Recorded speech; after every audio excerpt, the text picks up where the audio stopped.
Assalamualaikum, bersama Apek hari ini di Kampung Parit Surau dan kita akan review sebuah rumah yang akan diserah kunci tak lama lagi. Dan rumah ini berkeluasan 1,200 kaki persegi dan mempunyai 3 bilik dan 2 bilik air. Jom kita saksikan bersama untuk rumah ni.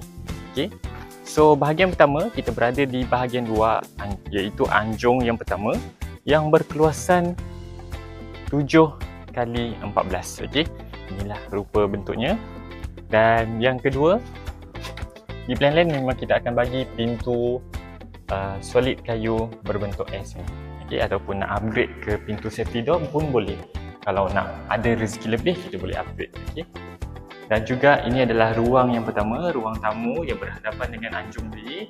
Okay, yang ruang tamu ini cukup luas, yang berkeluasan 21x14. Dan di plan lain ni memang kita akan bagi kipas 5 bilah, okay, free di setiap ruang bilik, okay, ruang dan juga bilik, dan memang akan bagilah. Okay. So kita pergi ke ruang yang kedua, ruang family yang berkeluasan 10x13. Okay. Dan ini adalah sliding door yang kita bagi. Dan berhadapan dengan ruang family ni kita ada anjung yang kedua. Okay. Anjung yang kedua ni berkeluasan 10x5.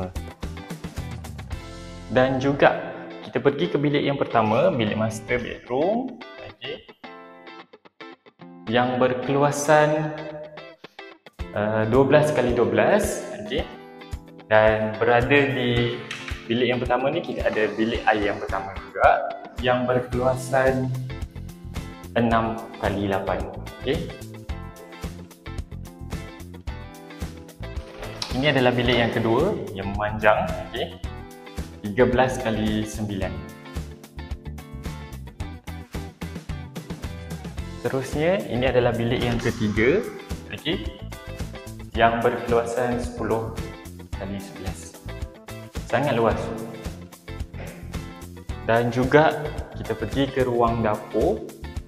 Ini adalah ruang dapur, okay, yang berkeluasan 10x13. Dan di plan lain memang kita akan bagi tabletop free 8 kaki, akan tetapi untuk rumah ni tuan rumah minta untuk tambah lagi, okey. So panjangnya keseluruhannya totalnya adalah 12 kaki, okey. Dan di plan lain juga kita akan bagi free sinki, okey. Sinki yang biasa ni lah, stainless steel. Dan seterusnya bilik air, okey. Yang terakhir ini adalah bilik air yang kedua, memanjang, okey. Memanjang ni sangat sesuai untuk satu keluarga. Okay, yang ini berkeluasan 4x10. Okay, itu sahaja daripada saya. Jika anda berminat untuk package tanah dan rumah ataupun membina rumah atas tanah sendiri, anda boleh kontak kami, klik link bio dan juga terus ke office kami di Penang Property Investment Berhad di office Mak Raja. Sekian, terima kasih.